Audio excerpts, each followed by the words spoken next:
This party started. Good morning, everybody who's out there. Thanks for joining this morning. So, we've got a lot of news to talk about today. Bitcoin was at a huge bounce off of this 35K, 34K area that we were looking at, and it bounced with a lot more fervor than I was expecting. And the problem is it cut right through a couple of the areas I was watching for a trade on, but we'll talk about what that means. Let's see here. What else we got for notes today? I've got some other notes about the state of the market here, but as usual, before we get rolling, I'm not a licensed financial advisor. Neither is my guest today. I have Alan on with us today. We're not licensed financial advisors, so anything that you hear us talk about today is just our opinion about what we see in the markets. If you were to take trades blindly based on anything you hear us talk about here, you're going to end up losing all of your money and living in a van by the river. Now, before we bring on our guest here this morning, we're going to talk about, we got a couple things to talk about. This big bounce off of this area of support I was looking at. Let's take a quick look. I'm going to do a quick rundown of the markets, give you my thoughts about the state of the market, and then we're going to bring Alan on here, and he's going to give us his perspective about the news and that we see going on there in Europe, since he's a longtime resident of the UK. So I've been talking about this for a long time. I see this very large consolidation pattern. This ultimately, what was this Wyckoff pattern here, and then an accumulation, and then another Wyckoff pattern. This whole area to me has been a transition away from the boom bust cycle that we used to know, rooted in the halving. The halving would cause these big boom bust cycles.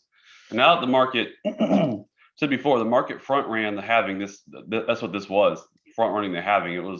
It peaked much shorter than it had in prior cycles, and then we had this cool off, and then it was accumulation, and there was some Bitcoin. I mean, there's Wyckoff distribution accumulation pattern. So I think that this kind of, obviously it tells us that we have different participants involved in the market, that there was some manipulation clearly of this market, but what it also tells me that these new players are going to change the dynamics of the market. We've got a lot more money now who's involved in the market that understands the halving, and again, there was some retail front running the halving here, and then this to me is the transition away from a boom bust cycle rooted in the halving into an adoption based cycle with adoption metrics as the primary driver. So, and sorry for all the congestion. I gotta get Alan on here to talk soon because I'm really not feeling great today. But I thought we'd go live with this big bounce. There's lots of news to talk about. Do want to run through the health state of the market. Yesterday ended up being, last I checked, actually a negative print on the futures funding rate, which was surprising to me given the magnitude of the bounce. I figured it would be positive. All right. We had moderate short liquidations, but it wasn't that severe so far. We'll see after, I get an update here on when the metrics have aggregated, but it's nowhere near what we saw coming out of the summer low as far as short liquidation. So watching to see when we get a bigger short liquidation event here. We haven't really got that giant short liquidation event. And this morning, with this extra pop that we've had out of here, it might be getting pretty close. But what this also tells us is that this bounce is predominantly driven on spot buying, not on a short squeeze.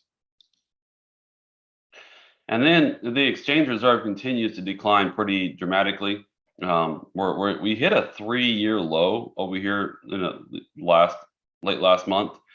And now we're starting to curl back over. So it looks like the trajectory of coins coming off of exchange, the reserve ratio is also continuing to decline. I point out, if you look here at the bottom, this is Binance's volume, pretty good representation of volume all in all. We had really strong volume on this capitulation move to 35K, and then the bounce was actually pretty strong volume candle there. One of the biggest since the summer breaking out of the accumulation pattern in the summer. And then this breakout above the 50-day moving average has been pretty respectable volume. And when Alan talks, I'm going to work on getting an update on all these. Now, instead of I used to measure the distance from the 200-day moving average. Instead of just doing that, I'll be using probably the Mayer multiple here, because this is a really good, this is a derivative. It's all derived off the 200-day moving average, but we use the 200-day moving average to kind of figure out, and they build this oscillator on the Mayer multiple that kind of tells us when it's, a good time to accumulate and a good time to distribute based on the separation from price with the moving average. You can see here, obviously it's declining.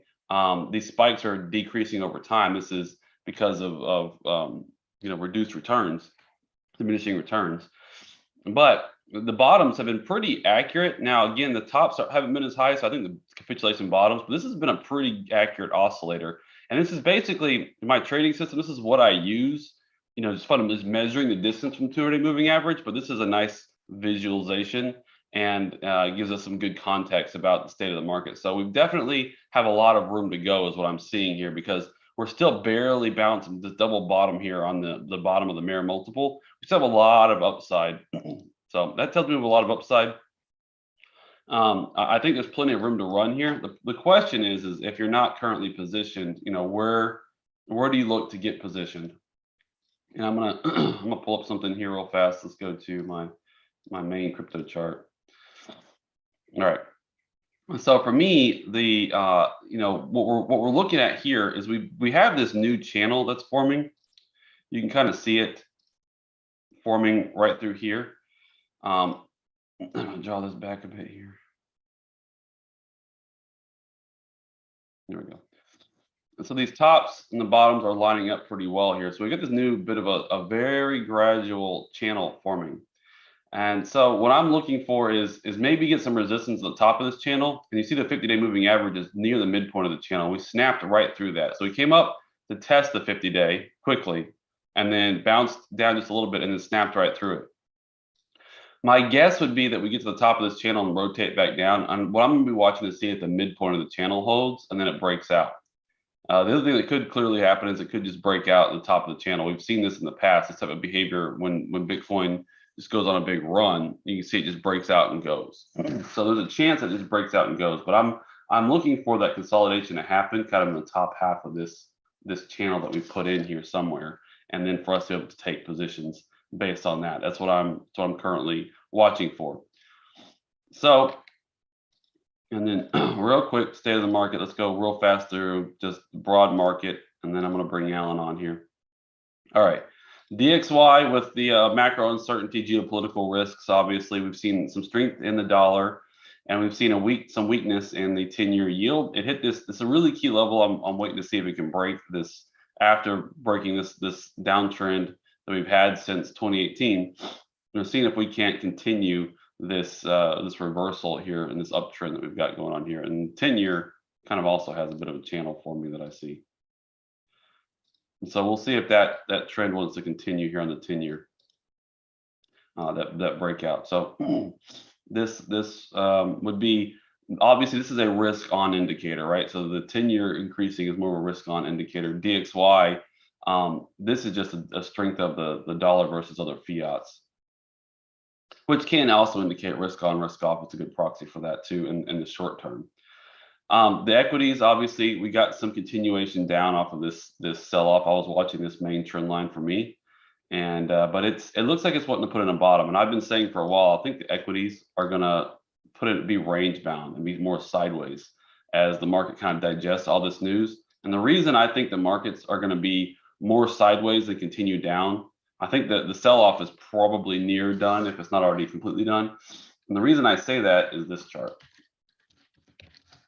Right, it's still, the Fed is obviously, with the geopolitical issues we have on the table, they're not going to take as strong of action to rein in inflation as the talk was just a month ago, right? We're clearly going to see them be more accommodative for a period of time. The big question is does the Fed really slow down QE? But this, if you look at where most of this comes from, this is largely based on just lending, the fractional reserve system and banks lending because of this low interest environment we've been in. So that really adds fuel to the fire. So QE is one part of it. And so them slowing down QE is one part of it. But the other part of it is just low interest rate environment. It continues to accelerate the money supply. So I just don't know where else money has to go. And this, I believe that the downside is still limited on the equities and crypto, Bitcoin specifically. But one more chart. Let's look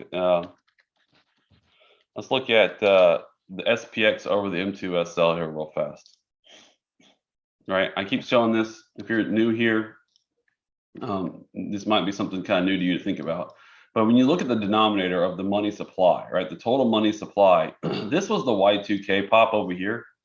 And then we just came into this, basically the same resistance we came into 2017 before that big sell-off. We're just now consolidating below this resistance. And I say it's consolidating below resistance because we had a high, a low, a higher high.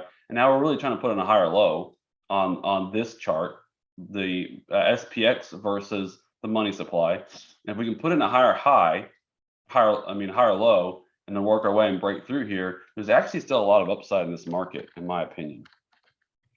I wouldn't bank on another Y2K style, this sort of overvaluation, but it could definitely break through and go on a little bit of a run here. We'll see what happens with that, but that's what I've been kind of keeping an eye on. Of course, the other thing is we can consolidate. I think the more likely scenario in the very macro picture, this is a weekly chart, is that we consolidate underneath this. Maybe we put in this low, whether it be here or a little bit lower, and then just consolidate for a while on this chart before we break out. That's kind of my expectation, or break down for that matter.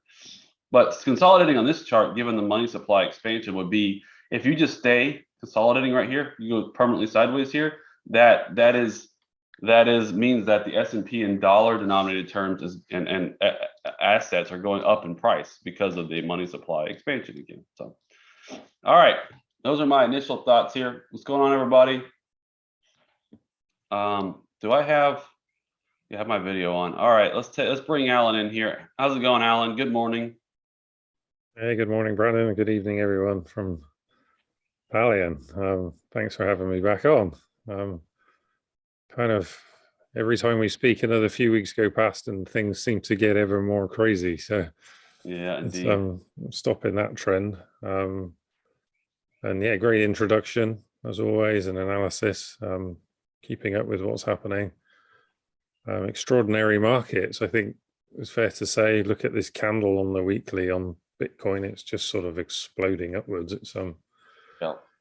But yeah, I mean, obviously, we in the environment here. Obviously, I'm here in China, and it's been sort of looking from afar back at what's going on back home. And obviously, in my lifetime, we've had quite an extensive period now where we've had issues in Europe, but not full-on conflicts. Now, there's been things simmering away in different parts of the east of Europe, but it's yeah, it's very sad to see. I mean, obviously, the last major kind of disaster was in Yugoslavia in Europe, which was a horrendous mess, sort of back in the sort of 80s, early 90s era, and around that time when we had the fall of the Berlin Wall and all of the changes in Europe, and it's extraordinary now. And obviously that conflict blew up with all the sort of usual people involved, and it was a real mess. And you kind of hoped all the lessons were learned, and we would keep all the fires, put all the fires out as they kept coming. Because if there's one thing you learn, I've worked in Eastern Europe and had the privilege of working around Europe, is there's still there's an awful lot of people with different affiliations who live across the east of Europe. That fall, if you think in the Berlin Wall's sort of that 89, 90 time, is not that long ago. And there's still a lot of people who would be very happy as EU citizens, if you like, but would say they affiliated with Russia because that's how they were brought up. I remember having those stories when I was in Poland, particularly from the people who lived there. And it was just a case of building bridges. And it's just very sad now to see not only war in Ukraine and all the misery of war, because there's no winners in war. It's just horrendous. And then to see some of the measures that are being taken, there's sort of almost like suppression going on of different views and things, and all sorts of almost knee-jerk policies that, you guys in the US, I'm sure you sort of pride yourself on freedom of speech and kind of at least giving people a platform to speak, even if you don't agree with each other.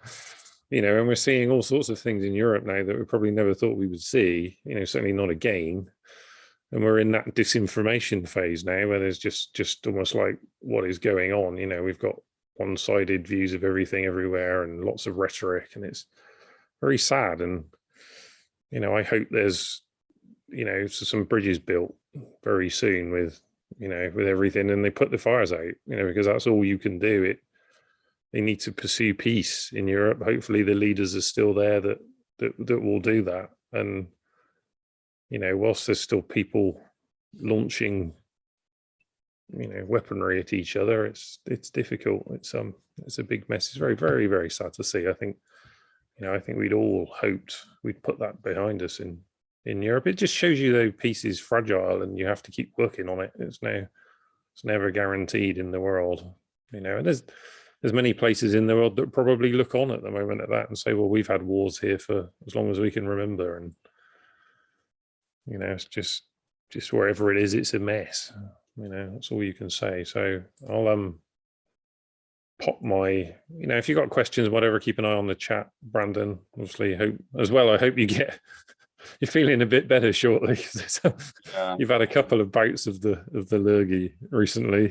I think it's we were I don't know if it's just being indoors a lot and stuff more, not indoors, but like just not around people, and then going out a little bit more recently. And our son is needing to get into like early school daycare type thing, so we've been trying to get him some playtime with other kids and looking at those type of facilities. And I think being around kids and families and stuff like that, it's like we're just picking up all kinds of stuff now. You get every bug that's going as normal, but yeah. So. Well, we'll start here. We do what I usually do. Hopefully you can see the screen refresh if the tech is behaving.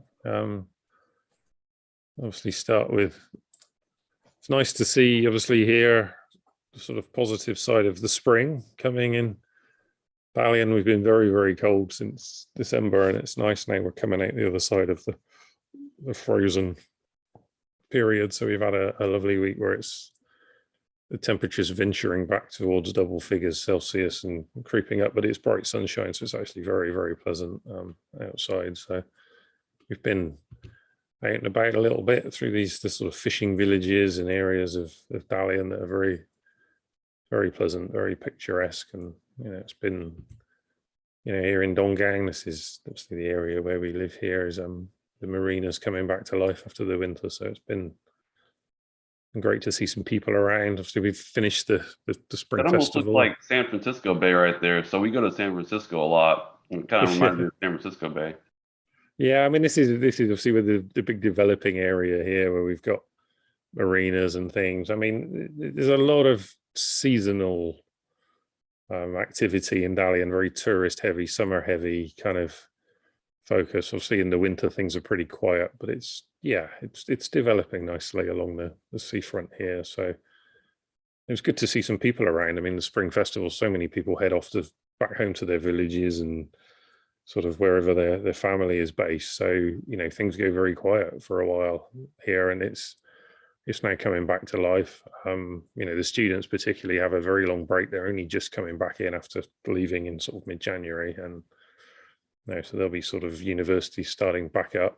I think there's 17 or 18 universities in Dalian, so there's a lot of students here. So things are it's good to see things coming back to life. It has been very quiet during New Year, but I don't blame people for heading off, especially if they've gone south and it's a bit warmer during the festival, because it has been very, very cold. And there's been a few brave people out. There's a speedboat out on the water when I was there the other day. So people enjoying their time,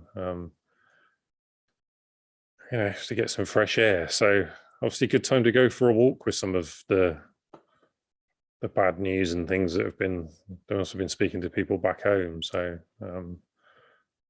yeah, not great. Obviously from a pure trader standpoint, as you said, we've had this big bounce on Bitcoin, and we did come in, and this 3-month support at 35 has held again here. So we didn't take out the low, and we've bounced pretty hard here. What's going on is hard to say. Obviously, there's quite a bit of speculation that we may see some there could be some money flowing from Russia and elsewhere here during this time. I mean, I don't think anybody really knows. I mean, that's often the joy of crypto, is its sort of pseudo anonymous status in the market. We don't know who all the players are, so I'm pretty sure it's not going to be a coincidence that we're seeing this now. And you can see a scenario without needing to think too much, where accumulation of Bitcoin, Ethereum, stable coins, yield from DeFi is a pretty good place to be hedging in the decentralized, immutable, permissionless world where you don't have to KYC if your wealth as an individual, a corporation, or whatever is under sanctions. It's a way. And we're not here on this channel. I mean, we've talked about it before. We're not here to discuss the ins and outs of all the rights and wrongs of these things, but it's possibility. There's a possibility that is what is happening, and we're seeing some inflow here as a defensive play. So, yep. If that is happening, and we're going to see more inflows, obviously there's potential for this to run here. But you can almost give up trying to call the next week at the moment, because things are so volatile, and this sort of macro is very hard. Yeah. I'm gonna share my screen real fast because I want to show this one other opposing trend line, and then I'll flip back. So you've got that breakout trend line. So what I want people to be cautious of is that breakout trend line. This is a more long-term trend line. And so I've been a little bit more cautious. So since I took this breakout over here and had some trading around this initial quick breakout, I've been a little more cautious because the second test is going to put us right into this same trend line. You see this where we got resistance before.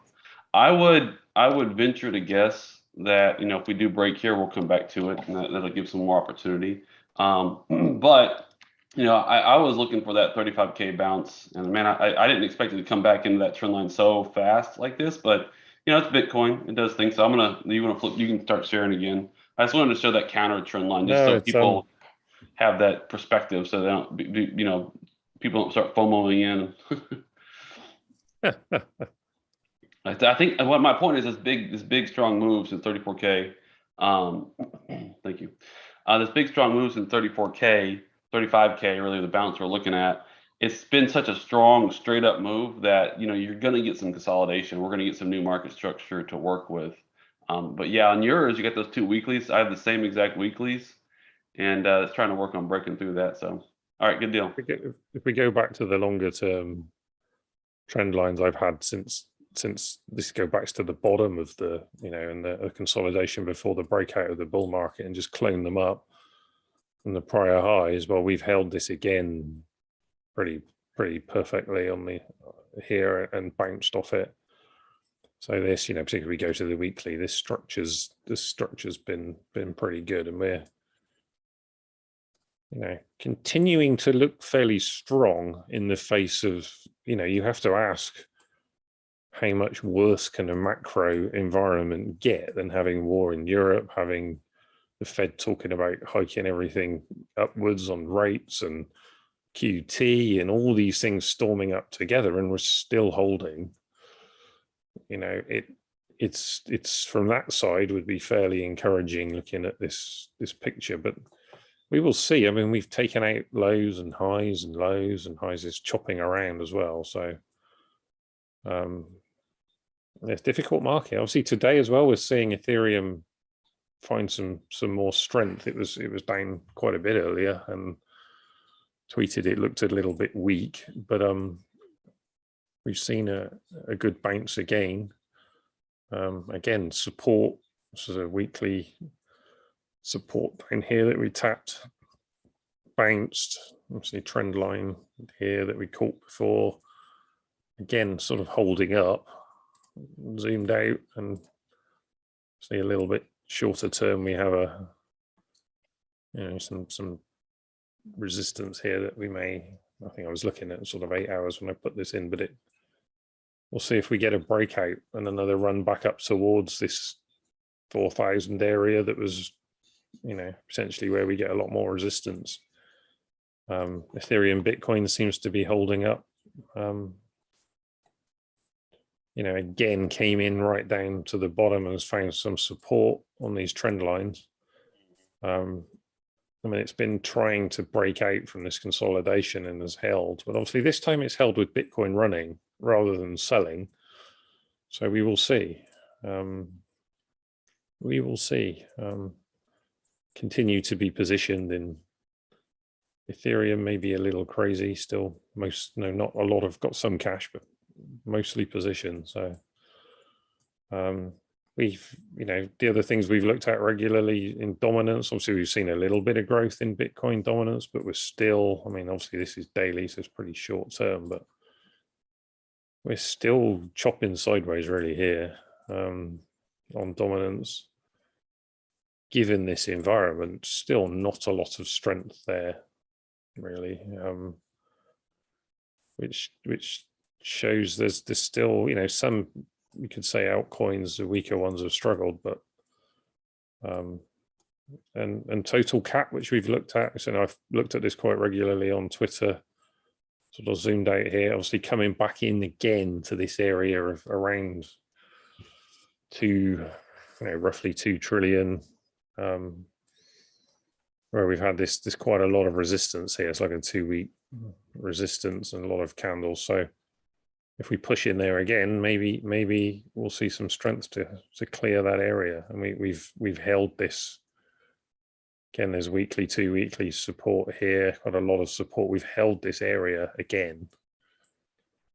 So yeah, obviously back into resistance. So obviously not a place necessarily to be buying if you're trying to chase this at the moment. Also on the total market cap, that same trend line from the kind of the initial launch from November and December of 2020 through the lows that we put in summer. You have the same, you have not the exact same one, but we broke back above it on the total market cap, whereas on Bitcoin we're kind of more into it and barely above it, whereas we're more strongly above it now, closed above it yesterday. So the total market cap, yeah, it looks, but it mirrors obviously very much the Bitcoin chart, but it's looking a little bit stronger, honestly. Yeah, it does. I mean, obviously this has been, and I said when we were up here, you might want to hold fire until we clear 2 trillion was one of the things on Twitter. If you're uncertain, get some cash and just wait and see. You can get back in once we retest and resume. So we're coming back in to try that again now.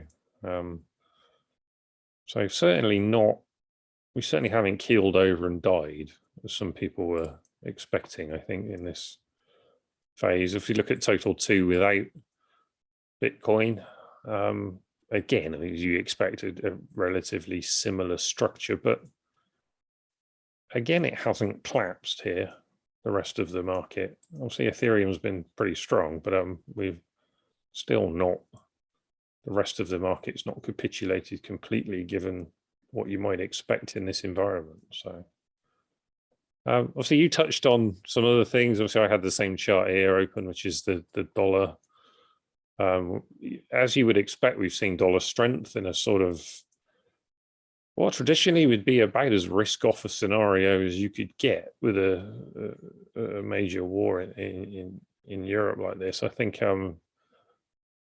we haven't seen quite as massive sort of spiking around like we saw in, obviously because we don't have a liquidity crisis, I guess we haven't had quite the same spikes we've seen in some of these sort of crisis situations. But I think the thing I was going to have a quick look at is, and this has been, there's quite a few commentators have picked up on this, is this is the strength of the Chinese yuan in this market, which we haven't necessarily seen historically in this sort of environment. Obviously, this is against the US dollar. So what we've seen as this has unfolded is continued strength of the yuan. So this is just a sort of indicator of where the world is a little bit, that if you're going defensive into fiat, there's now obviously sort of like 2 places you can go for the strength. And we've seen, I saw some people quoting some numbers, there's been quite an inflow into RMB, through this period. So, so again, just an interesting indicator in the world of where we are. people are going for safety. We're seeing some rises in crypto, we're seeing rises in Chinese yuan, and we're seeing the traditional rise in the dollar at the moment, which together is not necessarily a package we will have ever seen before, because obviously we haven't seen this macro environment during the life of Bitcoin at the moment. One quick question for you on the topic of the Chinese yuan. What are the odds that China looks at the events unfolding in Ukraine and says, you know what, we're going to go ahead and invade Taiwan at some point in the future? Any thoughts on that, or is that something you'd rather I don't not? think there will be China's never made any indication that it will be aggressive towards another country. Certainly since its opening up 40 odd years ago, there's never been any military presence anywhere else. In terms of the defensive move, if there was other provocation, I don't know what would happen in that.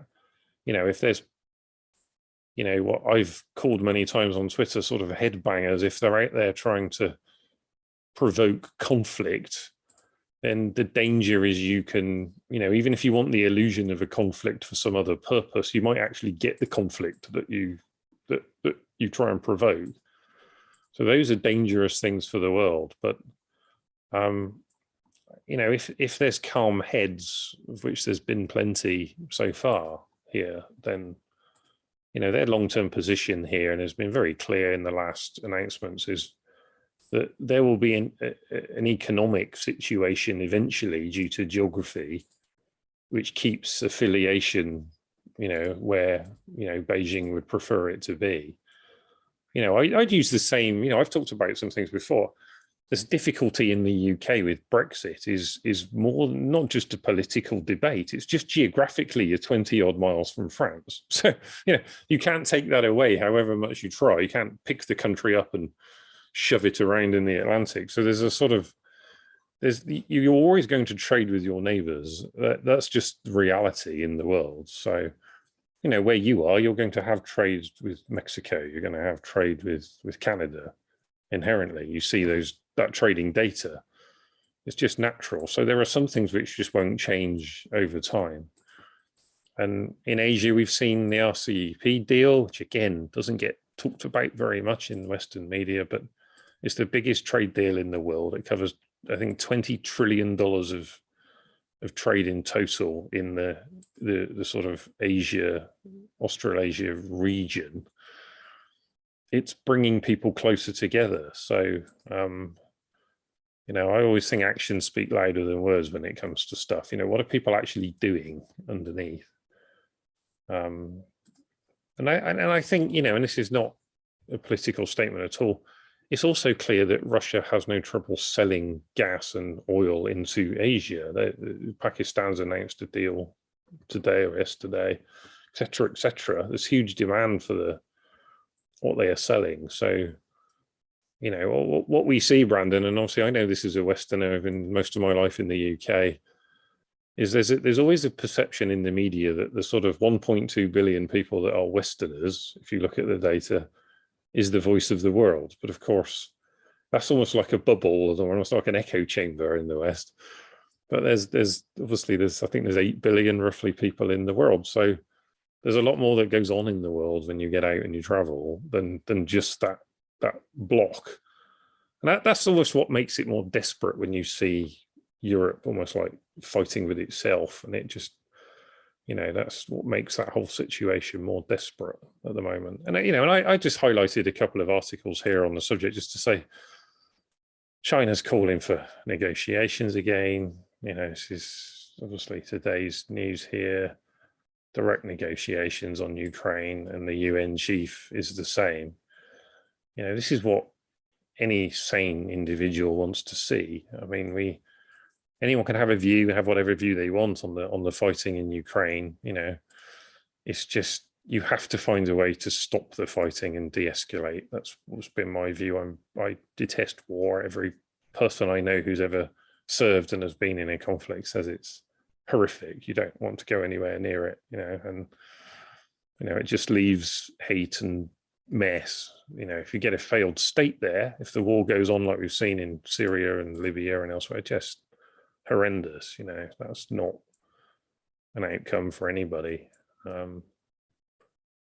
It's just, you say, it's just sad. I hope there's some cool heads eventually that de-escalate the situation. That's all you can say. I mean, all the talk of the headbangers, as I would call them, is just scary.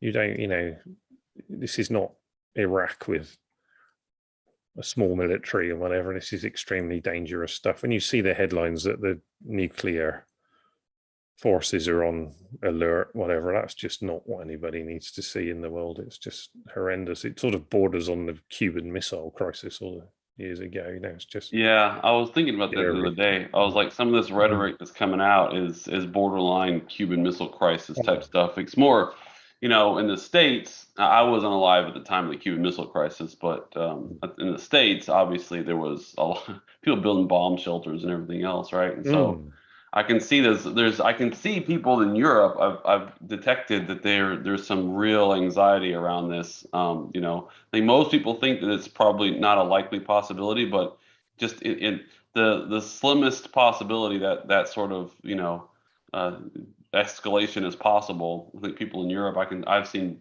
some posts that indicate to me people are actually generally nervous. They're kind of joking about it, but when you're kind of nervous about something, some of the best way to kind of calm your nerves is through comedy. So I see people kind of joking about it, but yeah. I think it's because they're actually nervous about it, is what I kind of see. But yeah, you said it's not the sort of insanity that we see. I've seen calls from actual, politicians in government in the UK to pour more fuel on fire, and it's just, well, that's not going to help solve a problem there. It's like, it just isn't. There's some risks that aren't worth taking, surely. In the end, you have to find a way out of a crisis.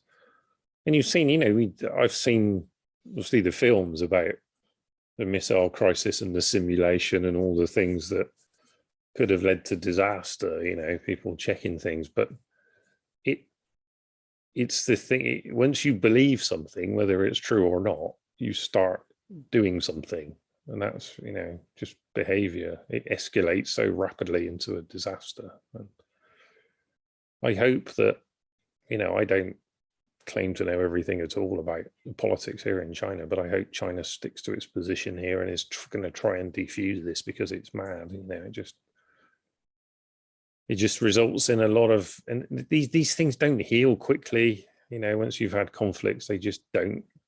If you talk to people around the former Yugoslavias, things still simmer there today. It's not, it's not gone away. And we know, probably much closer to home for me, I wouldn't even try and compare the two things, but I grew up in a time where we had trouble in Northern Ireland. Obviously, we had the IRA bombing in the UK regularly. We had an attempt to blow up the Prime Minister in Brighton, and all of the things that happened in my lifetime. And it took a lot of courage in the end in order to talk to the IRA, Sinn Féin, all those people, and to bring together a peace that devolved the government, that got people around the table. That, if I worked in Northern Ireland relatively recently and spoke to people there, there's still, it simmers away. It's still pretty fragile there. And, it just, perhaps it's just a reminder to people that peace is precious and takes work to keep at it. People have a lot of different opinions on things, and there's always someone who wants to pour a bit more fuel back on a fire, unfortunately, and takes a lot of hard work, and so yeah, so it doesn't sound too gloomy, but it's certainly, for me, it's been quite difficult reading some of what I've read on, seeing ethnic tension as well across things. It's just, you sort of have to take a sort of breath at points, saying, what are we doing? Are we going back to places we thought we'd left behind? I hope there's enough wise heads left. So yeah, it doesn't sound too gloomy. And obviously on a crypto side, Brandon, obviously we've seen some interesting debates on Twitter regarding technology, and obviously you particularly, and you and I have touched on crypto technology and some of the properties of crypto. And again, I'm not a pro or anti position on this at all. I'm going to stay very, very neutral. A lot of people have supported Ukraine with crypto. This was a headline today on there that Ukraine have been requesting some sort of sanctions on Russian users in the crypto world. Now that may be a political statement and slightly naive technically, but without getting into the pros and cons of that, what you find from a technology perspective is this is perhaps the latest call on attempts to try and censor or sanction crypto transactions, which, is something that we've seen, I'd say, pretty regularly now coming through the politicians as they, I don't know, either don't understand the technology or grapple with the concept of a permissionless system, and immutable transactions. But, it's I've said for a while that I think the biggest challenge to the world we are in at times with crypto is that you can censor it, you can't stop the transactions, and particularly if you get into mining or to, you acquire some crypto that you can swap and stake, people don't know who you are, you don't have to announce yourself, and you can work in that world. It's a challenge to those who believe that sanctions are important. It's a challenge to them, and it'll be curious to see what happens now. Yeah, because if there is a play to crypto mine and to do the things that could be done there, what happens next? Because you literally cannot take them off the network. It's not possible. So it's, you can block their exit into the fiat world, through regulated exchanges, but you can't actually stop the transaction. So it's I don't know, it's just curious to see that dynamic playing out now. You see that call for please donate to us, and no one can stop somebody donating. We saw Canada call for wallets being blocked as well off the protest there. And then we see the reverse, which says, please donate to me, but please stop the other side. I think this is going to be a wake up call, is what it is, because you've got, I think, most politicians and most people aren't technically, very, they're not up to speed on what this technology does and how it works, and I just genuinely think they don't understand that this is a permissionless, decentralized system that they can't control. Like, they have no control over it as long as it's within that ecosystem. So, I was thinking to myself, in Canada, for example, with the drama they had there, and I was like, I wonder if, the kind of the pro, convoy type of community, if you will, up there. I don't know how to, what group necessarily they're affiliated with per se, but if you have, what they were trying to do is obviously stop the flow of funds to provide to pay for this protest and this movement. And so, but if obviously they can't stop Bitcoin transactions, but they can stop that off ramp right from Bitcoin to fiat. I wonder how many of the people up there have stopped to study. Hey, we can accept Bitcoin transactions. So if you're a gas station who's pro the cause, or you want to be able to support the cause, or you're a restaurant or something, and you want to be able to support the cause, but these truckers are getting Bitcoin donations, but they don't have the ability to get fiat, to give you fiat. I wonder how many of these businesses will switch to accepting. And this is more than just obviously in Canada now, with people in Russia being shut off from a lot of external financial systems. Are they going to start to do the same thing where they can get Bitcoin in and out of the country, but unless the merchants natively accept Bitcoin, it's going to be hard for them maybe perhaps to get to fiat or whatever there is in other places, That's but sort of Canada been especially. But the block, hasn't it, for crypto, is it's not really native money at the moment, i.e. not priced in Bitcoin as such. It's very volatile versus fiat, so people prefer to price in fiat and perhaps the current price in Bitcoin or Ether or whatever it is.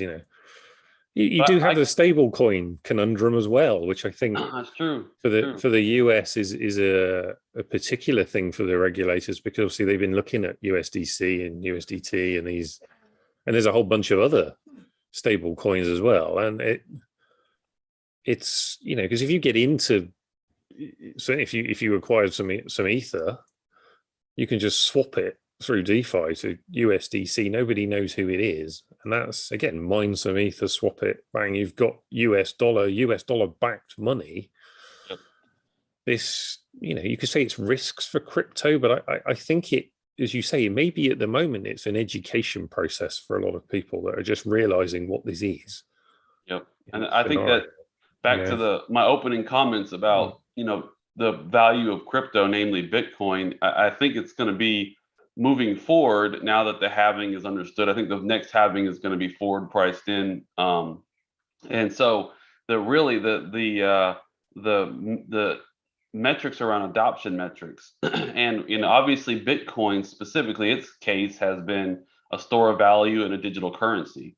And so the question is does the events that we've seen play out recently, and not to be political, not saying I'm necessarily support or don't support any particular cause or anything, but just looking at what the events that have transpired and how certain things have unfolded, is this going to cause your average Canadian user and small business to go, what, I want to accept Bitcoin because I don't want the government to say that I can't have these customers, right? Even if they're not pro or whatever con a certain movement, they don't want to be shut off from a certain customer base. They want to be able to serve customers whenever they have them. And so, part of that might be we just have to accept Bitcoin natively. That way, we don't have to worry about whether the government's going to try to stop it or not. And I think that like little bit of eye-opening moment for a lot of the average casual person. Wait a minute, the government cannot stop this. Like literally, we can transfer funds into the country, and I can accept payment from these people. And first of all, nobody necessarily knows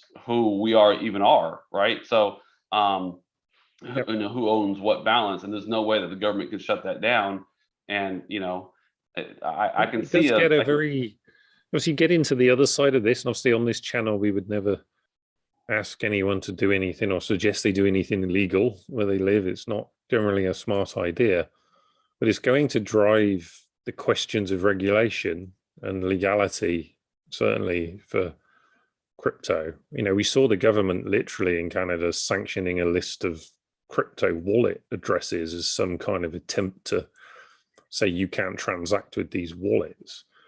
And there's always this place of a court order and enforcement and all the rest of it will still land people in hot water. But as you know, technically, some of that, yes, if a wallet's KYC'd on an exchange or is transacted with an exchange on KYC'd account, you can build a picture of who that person is. But in crypto, it's way more complex than that.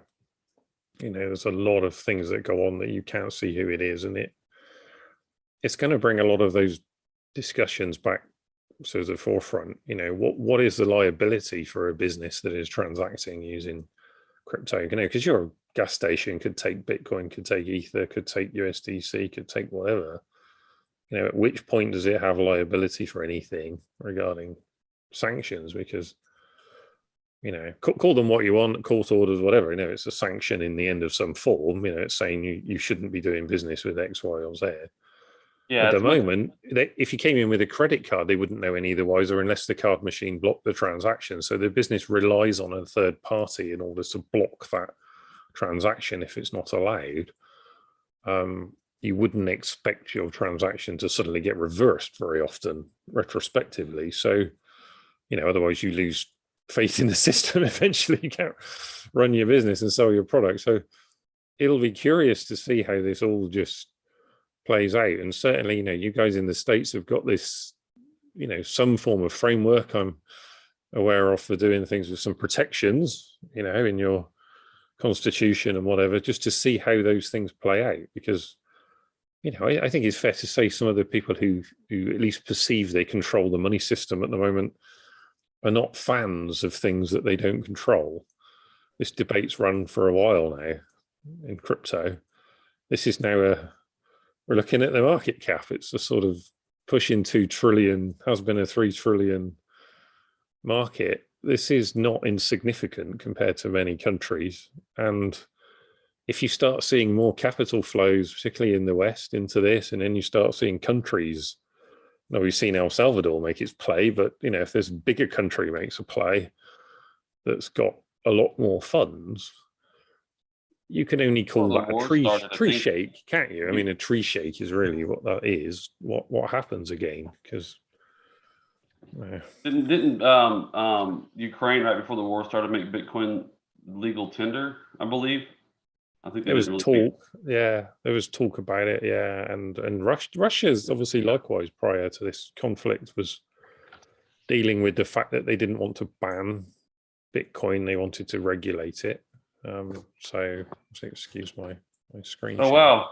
I just saw a news article from the Forbes from February 18th. I just saw this. According to the headline says Ukraine already trades more crypto than fiat currency. Hmm. Now assets like Bitcoin are officially legal. Yeah, so Yeah, it's so not it's legal tender. It is not legal tender in Ukraine. It's just uh, you know, I guess officially legal to you can use. use it. Yeah, it's not blocked like here in China. So it's a each country has its own set of regulations. I mean, that's what everyone has to remember. So wherever you are watching this, listening to us talk nonsense, then check your local laws before you do anything. Please, because there's different rules. The UK's got some very curious rules on crypto. If you're in the UK, you can't buy certain products, you can't do certain things. Certain banks don't want you to touch crypto. Make sure you know what you're doing. That's advice. But yeah, it was very curious seeing the timing of some of those things just before this conflict. So who knows?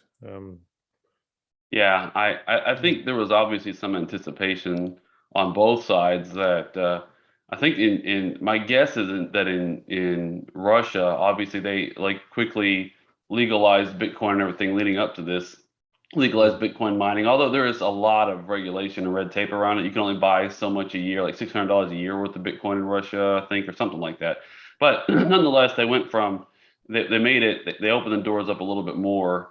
And I think it was probably in anticipation, in hindsight, it was probably in anticipation of them understanding that there might be some sanctions coming their way if they whatever. But When you think of obviously you live in a place where there's been a lot of sort of resources available down the years in Texas, a lot of industry there based on it, and um, Russia's got a vast amount of energy resources, so it's not impossible to see a strategy of mining crypto there, but we will see. I wouldn't like to predict anything. I don't know, but it's well, it you know sure is convenient for them to have a decentralized monetary network. They can at least accept. They can do payment. They can accept. There's a transfer of value, right, from wherever they're going. They can accept Bitcoin, continue to sell their natural resources, and then convert that or whatever they're going to do with it after the fact. But getting knocked off the SWIFT banking system you would imagine. But there's also a lot of talk. I believe that they were looking at their own replacement for SWIFT. That they said that they had an international settlement system that they had developed that could replace SWIFT more or less. So I it sounds you to have me sort like of visions of plane loads of money being yeah. transferred I don't around know in what the all world that means. with It's not my cash realm. transactions. It's just I'm only crazy. thinking through the like this is not, again, not to be political. I'm not in any Not at way all. supporting No. what Russia is doing or anything like that. I'm just thinking through the adoption part of it. Would it make more sense for a country like Russia now that they're facing all these sanctions to move to a Bitcoin network or to try to do their own with the allies and the agreements they already have in place and have a different system of accepting those payments that's separate from the Swift payment system. I think I don't know they're what the now answer is. forced. They're now Huh? forced into doing something different, aren't they? Well, Because yeah, just a matter of which that's not which of the two. to Do they do their own? Is it ruble based or some other currency based, or is it Bitcoin based? Is that even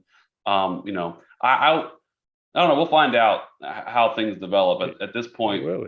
It's curious. Yeah, it's very very curious to see. Obviously, the China connection there with digital payments here and the ECNY and Alipay and all these things. I don't know if will be a connection to Russia there. I don't know. Obviously, they have their own currency, so we will wait the and see. But speculation is especially rampant today because we see this big bounce in Bitcoin, and I think the majority of people seem to conclude that this is this is people in Europe, possibly in Russia, buying Bitcoin for the purpose or third parties. I think most likely, if there's larger nation state actors and or large corporations buying Bitcoin on this big move that we've seen, Mm. I think it's more likely that they are buying in anticipation of having to use Bitcoin to buy whatever that they're buying from Russia.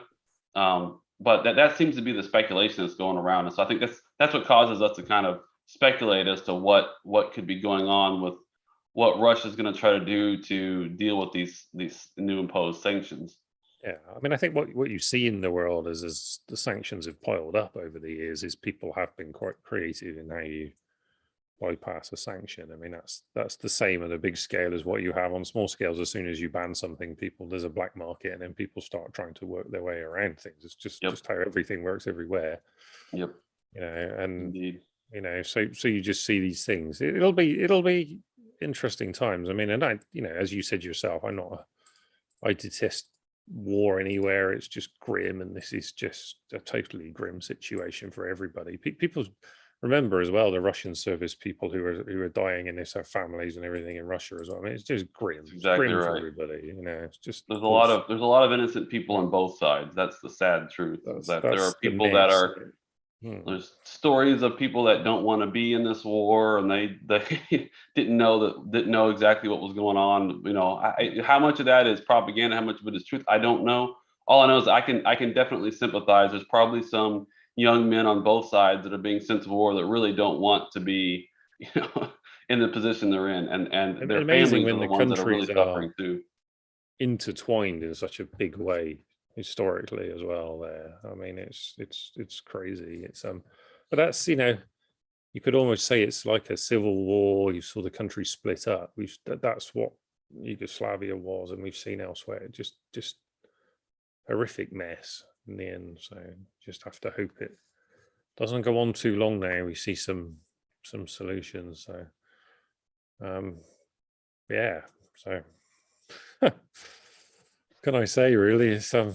I say it's just something I didn't think I would see in my lifetime now. I mean, we heard the warnings in the debates in Brexit about distracting the European Union, about these things. And if people are curious, if they don't know the history, obviously there was a big event in 2014 in Ukraine. You can go back and look at that, where the government changed and some things. And then there's, you can go back a bit further than that.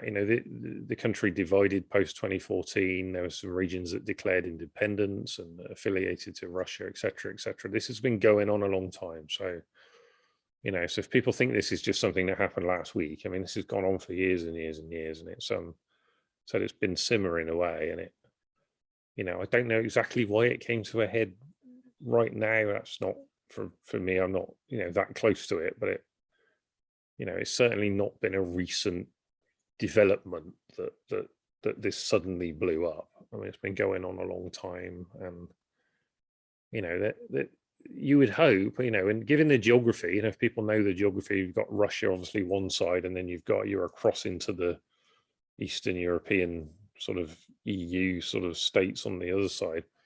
Speaking of There geography, I'm should gonna be actually a go ahead and share. I'm gonna share my screen with the map because I was just looking at there it. should be a position here where Ukraine is in that sort of quite beneficial place over there of being like a gateway state between the countries in the European Union and Russia. And that, was perhaps what you would see it as. It's got, it's quite a big area. You can see there on your map, and it's got a big sort of geographic area compared to, look at many of the other countries to the I west believe of I that, which heard are much Ukraine is smaller. bigger than Yeah, Texas. It is. I think it is a physically. big old place. Yeah. And, so, all of that area, when you look, obviously from Berlin across was was the Eastern Bloc, if you like, as I grew up, Texas is slightly bigger. through to a teenager. All those countries there were part of that Eastern Bloc, with the affiliation with part of the Russian. Could call it an empire, you could call it affiliation. They had that closed communist system.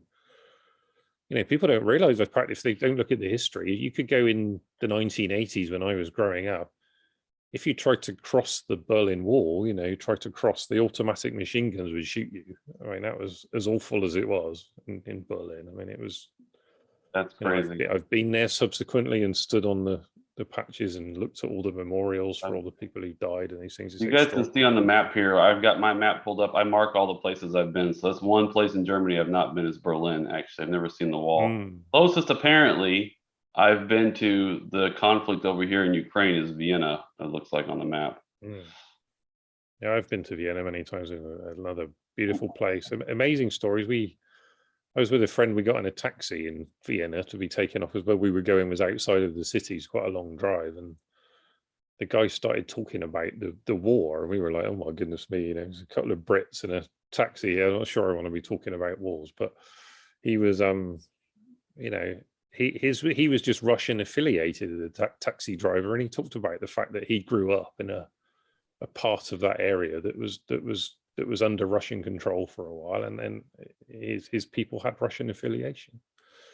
So that's a big part of what we have in across the whole of the East there. I was told those stories when I was working in Krakow in Poland as well, that there was a real mix of different affiliation with people, different backgrounds. So just look at these these are beautiful places. I mean, yeah, exactly. I'm like, you look at these photos and you see, like, this is I think I saw a photo, it's just so sad to see these beautiful places that are in this type of this environment. It's just you see this across. I mean, Vienna's got some of this stunning kind of architecture from different eras. You see it there. You see it in Romania as well if you go down there. I mean, it's just, I was in, not too long ago, I was in Hungary, Budapest. Again, amazing stories there. We've got, as a Brit, there's lots of films and lots of stories about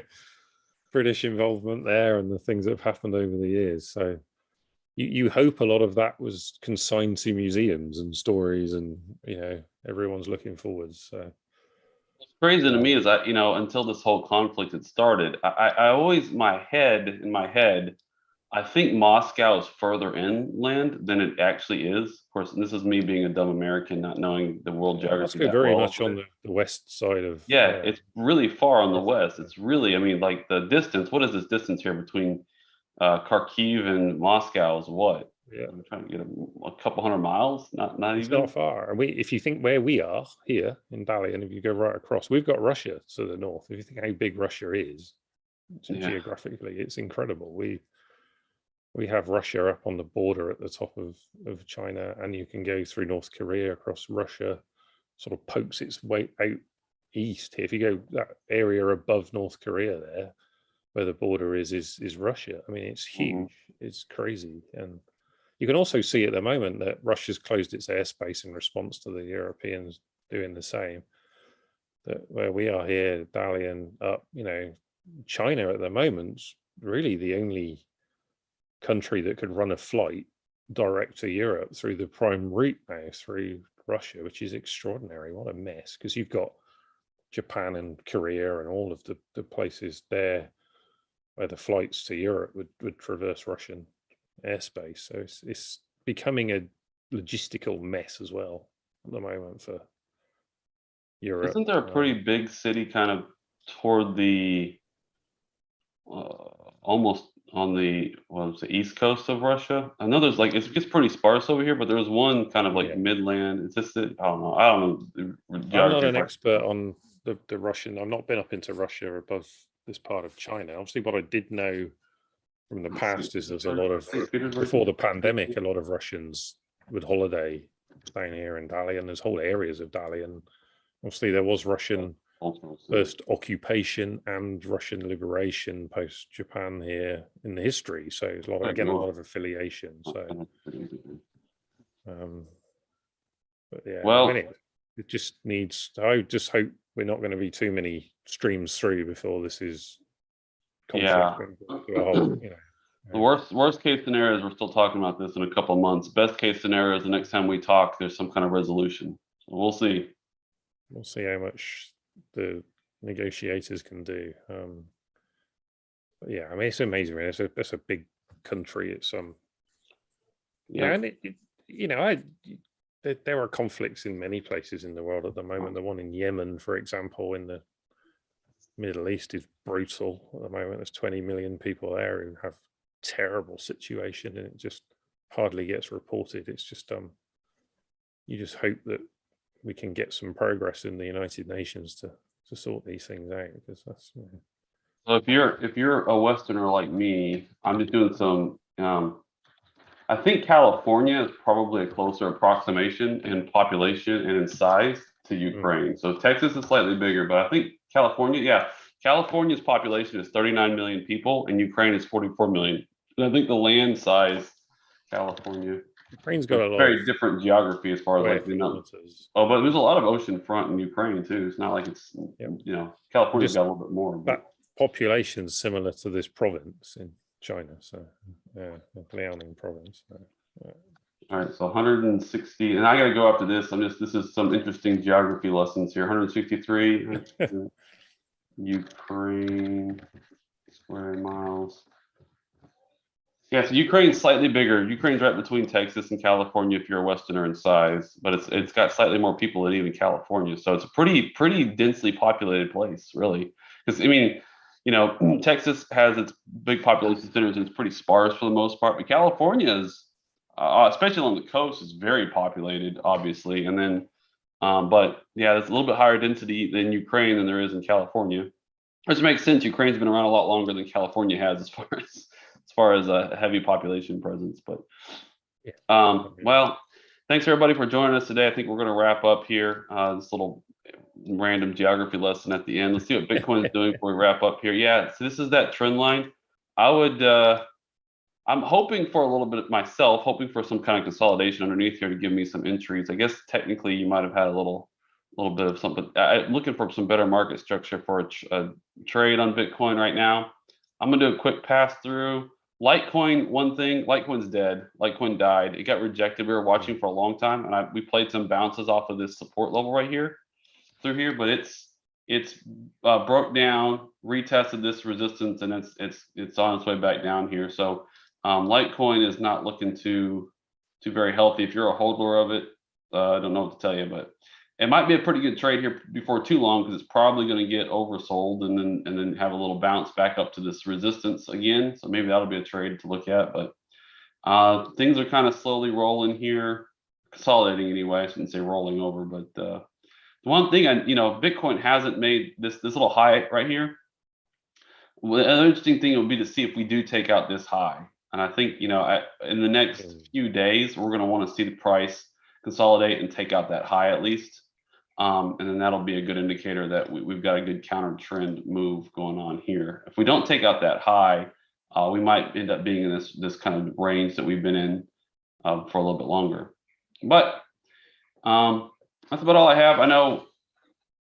Thank you, Alan, for joining us today, and appreciate you joining us. And you get a good night's rest, and we'll talk to you next time. Yeah, thank you, and thank you, everybody. So we go ahead and put on. We can watch, listen to some different outgoing music here. I'm gonna put on the Dystopia song again.